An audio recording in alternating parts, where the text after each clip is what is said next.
You will see that there is an example that has been done for you. On this occasion only, the conversation relating to this will be played first. Hello, can I speak to... the advert doesn't give a name. Well, the name is Bob, and I guess this call is about the car I'm selling, right? Yes, my name's Francis, and I'm definitely interested. The car owner's name is Bob, so Bob has been written in the space. Now we shall begin. You should answer the questions as you listen, because you will not hear the recording a second time. Listen carefully and answer questions 1 to 7. Hello, can I speak to... the advert doesn't give a name. Well, the name is Bob, and I guess this call is about the car I'm selling, right? Yes, my name's Francis, and I'm definitely interested. You'll like my car then. Clean, neat, nice. What sort is it? Oh, the original model was called an Echo. You know, like the echo a sound can make. But then they changed the name to Yaris just before I bought it. Yaris. I don't know why. I liked the old name, and it's the same car, but that's what it's called. So, what's the colour? The ad says it's cream-coloured. Like cream, then? Yeah, well, it's more of a yellow colour, actually. Not cream? No, I don't know why I said that. It's like a canary, and small like one, too. So, what about the power? How many cylinders does it have? 4 or 6? My brother has a 6-cylinder car and says it's very powerful.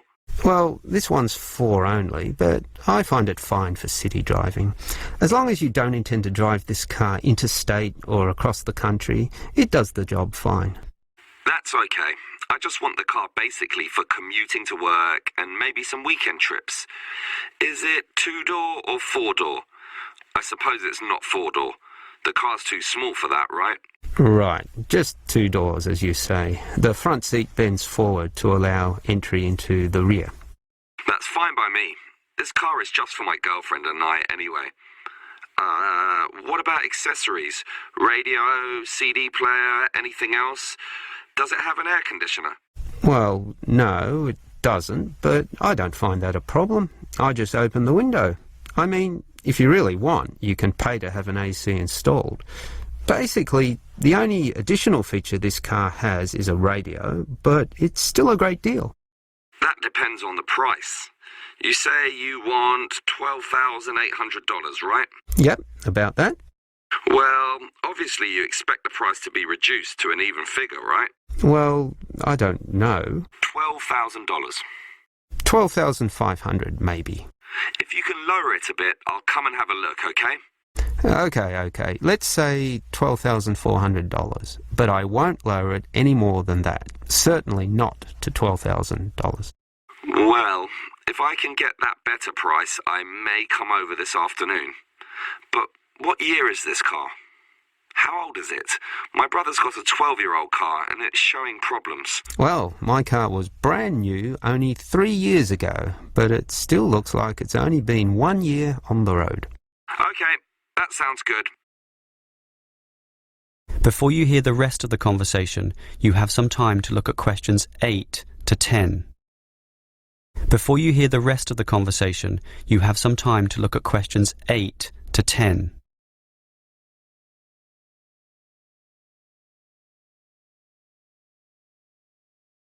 Now listen and answer questions 8 to 10. Can I just ask a few more general questions about this car you're selling? Sure. Can you just tell me why you think it's such a good deal? Of course, I won't necessarily believe you, but just tell me what you think. You can believe me. I honestly think this is a nice car, well worth buying at the price I'm asking. How much registration does it have left? To be honest, not so much, but I think having lots of registration is irrelevant. It's the car you're paying for, the quality and advantages of the engine itself. Well, what about that then? Okay, many people like to accelerate down the freeways, right? There are a lot of speed demons out there who think quickness is all that matters, but basically, People are mostly trapped in city traffic, so one of the things I like is that because this car is small, you can put it anywhere. Say you're in the city wanting to duck into a shop.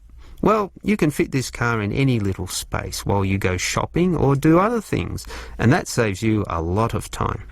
Yeah, but it's not that powerful, right? Oh, sure, the feel of a smoothly purring six-cylinder engine attracts many people, but I compare my car to those small football players with the tight turning circles, those who can run rings around the larger players. This car is like that. It can turn this way and that way, dodge here, duck in there, sneak around corners, squeeze ahead and grab a position. That's also very useful when travelling in city traffic. Okay, I'll think about it. Sure, think about it, but all these advantages are sound and appeal to other buyers as well. No one holds the same car forever, so you can say exactly the same things that I just said when you want to sell the car. That will make it very easy for you to pass this car on to the next buyer. Yeah, maybe you're right. That is the end of section 1. You now have half a minute to check your answers.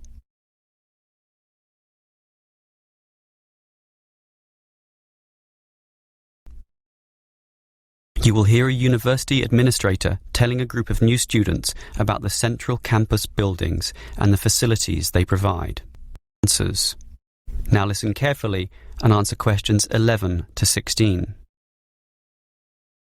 Welcome everyone to the Brandon Complex, the geographical and we could say spiritual heart of this university.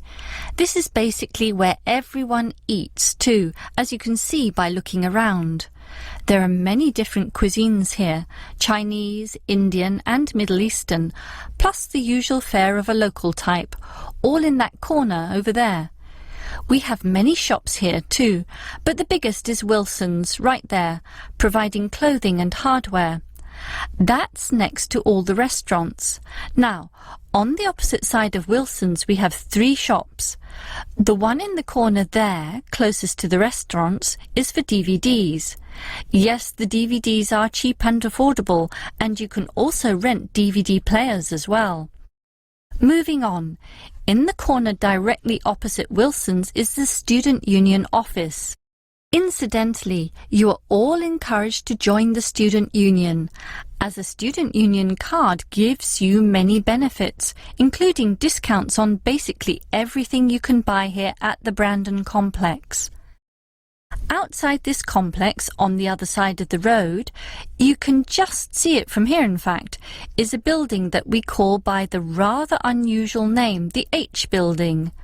Next to this, on the other side of some trees along the main road, is the Engineering Institute, but that doesn't have anything to do with the Brandon Complex. One last thing is that just outside this door, near us here, you can see a grassy oval patch. Well, that's the playing field for what we simply call the fitness room, which is alongside.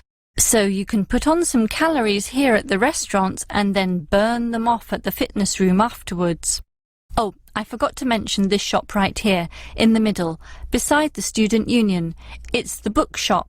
And as you can see, it's always busy, always popular. You can buy newspapers, magazines and stationery there, plus a few clothing items as well, just as you can at Wilson's. Why don't you go and take a look right now? Before you hear the rest of the talk, you have some time to look at questions 17 to 20. Now listen and answer questions 17 to 20. Now, I'd like to tell you a bit more about one of the buildings here, namely the H Building. Despite its bland name, you might be interested in what goes on there. It is our main recreational centre, with halls, offices and space available for a variety of activities, mostly for those who want to get fit. For example, if you're interested in yoga, you're in luck, since 4 days a week there are free yoga classes. They have several levels, so if you're a beginner, you'd have to start with that. You can check the schedules on the wall there. Yoga used to be at night, but now it's in the mornings, but not on Wednesdays. Along those same lines, there's aerobic dancing in the afternoon. This shares the same room as the badminton games, which are on Mondays, Wednesdays and Fridays. The aerobics are on the alternate days, Tuesdays and Thursdays, and it's not restricted at all.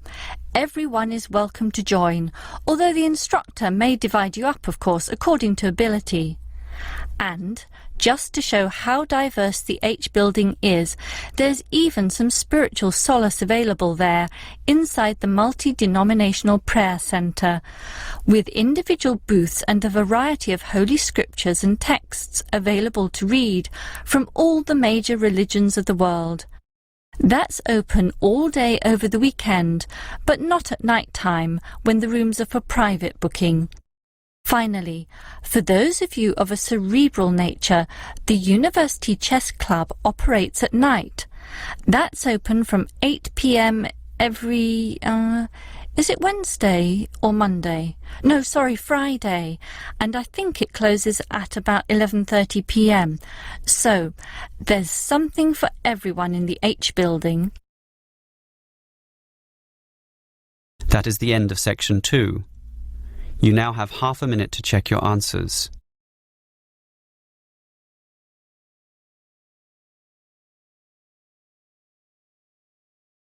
Now turn to section 3. Section 3. You will hear two students, Dylan and Emily, discussing a presentation which they will have to make. First, you have some time to look at questions 21 to 24.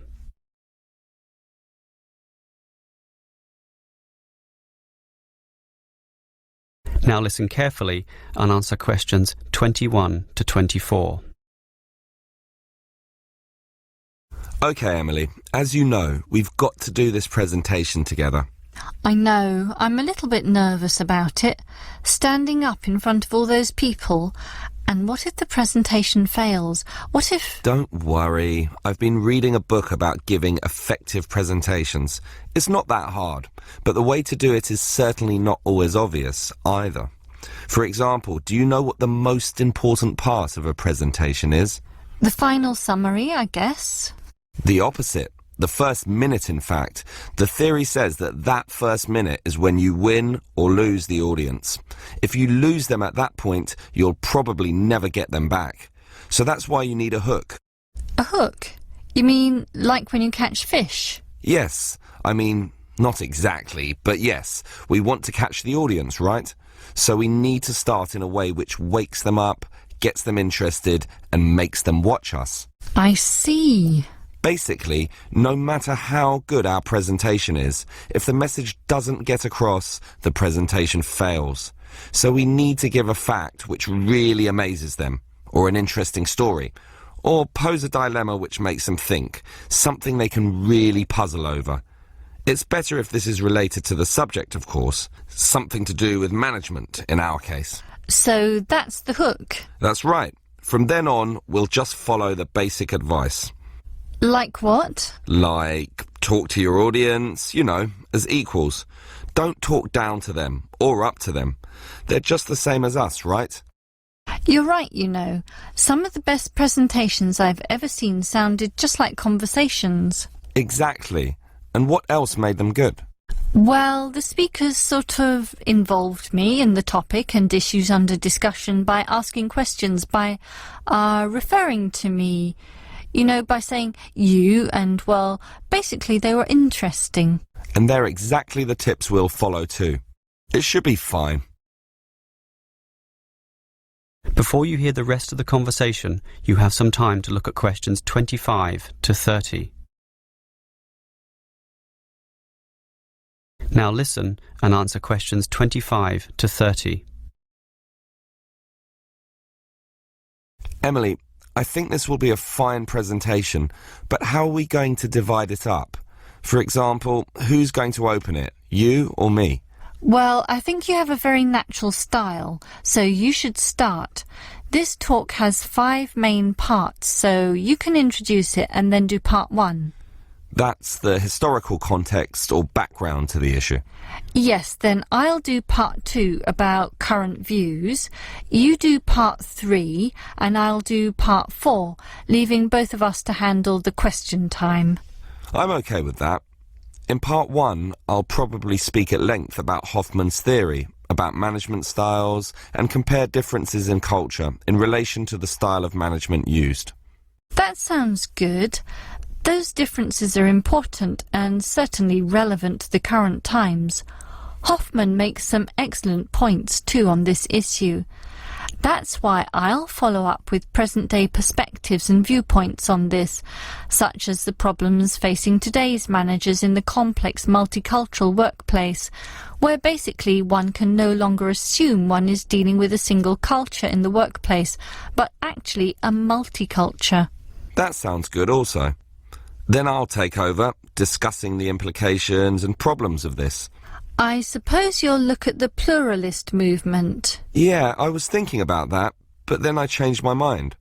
I've decided I'll look at the productive diversity argument. It's more interesting anyway, so I'll go with that. Then I'll tell everyone what we've decided is the best business practice, or what is most likely to work in most situations, which is basically ignoring pluralism and productive diversity and linking everything back to Kotter's theory of human universals. Yes, the theory that argues modern management should target the universals of human nature.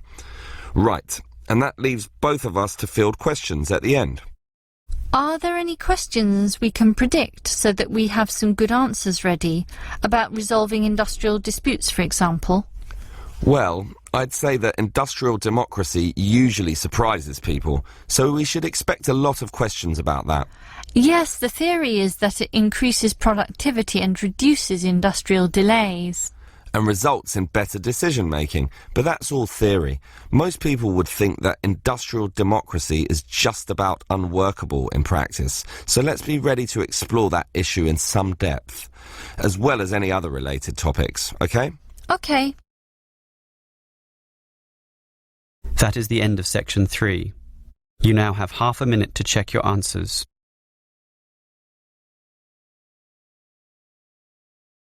Now turn to section 4. Section 4.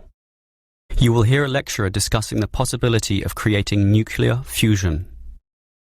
First, you have some time to look at questions 31 to 35.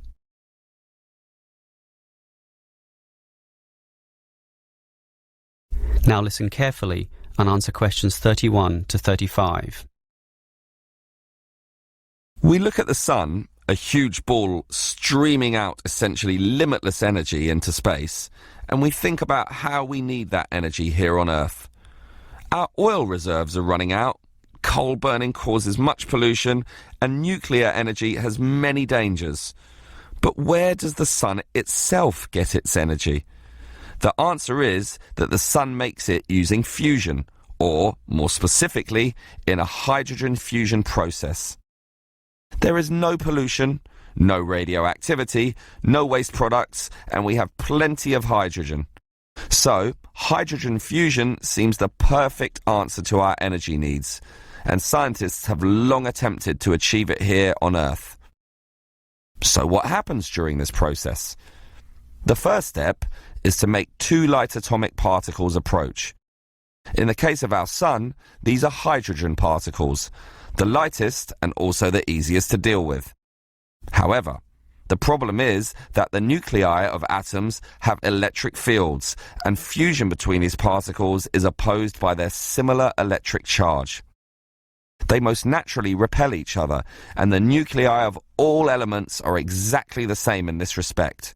Thus, in order to overcome this repulsion and force them together, in the second step, the particles are heated. The trouble is, you need a lot of heat, incredible temperatures of the sort only seen on the surface of the sun. This is many millions of degrees, far higher than the melting point of any known material. Still, the concept is simple. The hot, wildly moving particles, which are now called plasma, will crash into each other, resulting in the third step, the fusion into helium, which releases energy and begins a self-sustained process. Before you hear the rest of the lecture, you have some time to look at questions 36 to 40. Now listen and answer questions 36 to 40. So, we know how fusion works. Thus, the big question is, can we create it here on Earth? We actually have the technology to superheat hydrogen into plasma, but no container on Earth can deal with those temperatures. Thus, we need to confine this superheated material so that it doesn't touch anything. For that, we need a special reactor, and most research has focused on an apparatus known as a tokamak system. That's Tokamak, an acronym from some Russian words meaning toroidal chamber with magnetic field. It's an apt name, since a very powerful magnetic field is used to confine and suspend the super hot plasma in the air so that it doesn't touch anything. This is possible only because this plasma has an electric charge, which interacts with the magnetic field. Of course, the walls of the fusion vessel will still get hot, very hot, and to avoid being melted, they must be cooled with a cryogenic system to intensely low temperatures. But now we are faced with the second problem. If we are to draw power from this system, the reaction must be continuous and controllable. However, when fusion begins, the plasma becomes unstable, and at these temperatures, that is a very serious situation. If we lose control, a disaster could result. Despite the obstacles, in 2010, a European device managed some success, but needed far more power to generate the fusion reaction than that produced from the fusion itself. Obviously then, it was not useful as a power source. More to the point, this system could only sustain a fusion reaction for a fraction of a second. Yet, to self-sustain, the fusion needs to run for at least 10 seconds. And the future looks bleak. Unfortunately, most scientists predict that many decades will have to pass before fusion power can become a practical reality. That is the end of section 4.